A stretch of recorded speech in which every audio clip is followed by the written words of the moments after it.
Welcome to AUN studio, जहां कहानियां सिर्फ देखी नहीं जाती, समझी जाती हैं। आज हम लेकर आए हैं नाउ यू सी मी 2 की पूरी कहानी, एक ऐसी सीक्वल जो पहले पार्ट से भी ज्यादा तेज, ज्यादा शातिर और ज्यादा माइंड ब्लोइंग है। चलिए सीन दर सीन शुरू करते हैं इस जादू, धोखा और बदले के सफर को। पहले पार्ट की घटनाओं के 1 साल बाद द 4 हॉर्समैन अब छुपकर जी रहे हैं। जैक वाइल्डर अभी भी जिंदा है, लेकिन सबको उसकी मौत दिखाई गई है। हेनली अब टीम में नहीं है और उसकी जगह आई है लुला, एक क्वर्की लेकिन कमाल की नई इल्यूजनिस्ट। हॉर्समैन को नया मिशन दिया जाता है, OCTA नाम की एक भ्रष्ट टेक कंपनी को सबके सामने बेनकाब करना।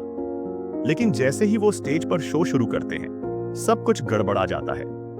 कोई उनके सिस्टम को हैक कर लेता है और उनकी असली पहचान दुनिया के सामने आ जाती है। स्टेज से गायब होने के बाद हॉर्समैन खुद को अचानक चीन के मैका में पाते हैं। वहां उनका सामना होता है वॉल्टर मारबरी से, एक टेक मोगल जो मरा हुआ समझा जा रहा था।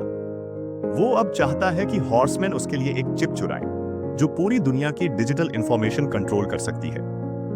इस बीच डायलन रोड्स अब भी FBI एजेंट है, लेकिन उसका असली चेहरा सामने आने का खतरा बढ़ गया है। थॉडियस ब्रैडली अब जेल से रिहा हो चुका है और डायलन को फंसाने की कोशिश करता है। डायलन भी अपने पिता की मौत की असली वजह जानने की तलाश में है। डायलन एक पुरानी जेल में जाता है जहां थॉडियस उसे एक टैंक में बंद कर देता है, ठीक वैसे ही जैसे उसके पापा की मौत हुई थी। लेकिन डायलन उस टैंक से निकलकर दिखाता है कि वो सिर्फ मास्टरमाइंड नहीं, एक असली जादूगर भी है। अब आती है फिल्म की सबसे स्टाइलिश सीक्वेंस। हॉर्समैन मिलकर लैब से उस हाईटेक चिप को चुराते हैं। एक छोटी सी चिप को कार्ड में छिपाकर गार्ड्स से बचाकर निकालना, वो भी सस्पेंस, स्लो मो और कमाल की जुगलबंदी के साथ। ये सीक्वेंस फिल्म का हाईलाइट है।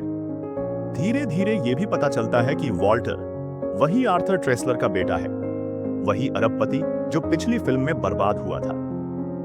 अब बाप बेटा मिलकर हॉर्समैन से बदला लेने की प्लानिंग कर रहे हैं। आखिरी शो होता है लंदन में, जहां हॉर्समैन एक एयर शो के दौरान पूरी दुनिया के सामने वॉल्टर और ट्रेसलर को बेनकाब कर देते हैं। ये एक ग्रैंड फिनाले है जहां सारा जादू और दिमागी खेल अपने चरम पर पहुंचता है।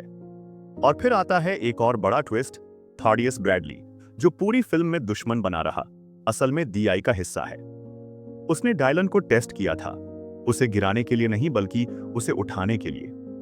आखिरी सीन में हॉर्समैन को एक सीक्रेट जगह पर बुलाया जाता है, जहां DI के बारे में और गहराई से बताया जाता है। Yes, your father and I were partners.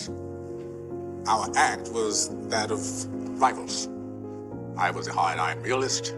He was the dreamy-eyed idealist. अब वे सिर्फ एंटरटेनर्स नहीं हैं, वे सच्चाई, सिस्टम और संतुलन के लिए लड़ने वाले जादूगर बन चुके हैं। अब आप समझे? ये सिर्फ मैजिक नहीं था, ये एक चाल थी, एक जंग थी, एक संदेश था। और सबसे बड़ी ट्रिक, आपको पता भी नहीं चला कि असली जादू किसने किया। यही है द आर्ट ऑफ मिसडायरेक्शन। ये कहानी यहीं समाप्त होती है। हमें उम्मीद है कि आपको यह पसंद आई। वीडियो को लाइक करें और चैनल को सब्सक्राइब करें।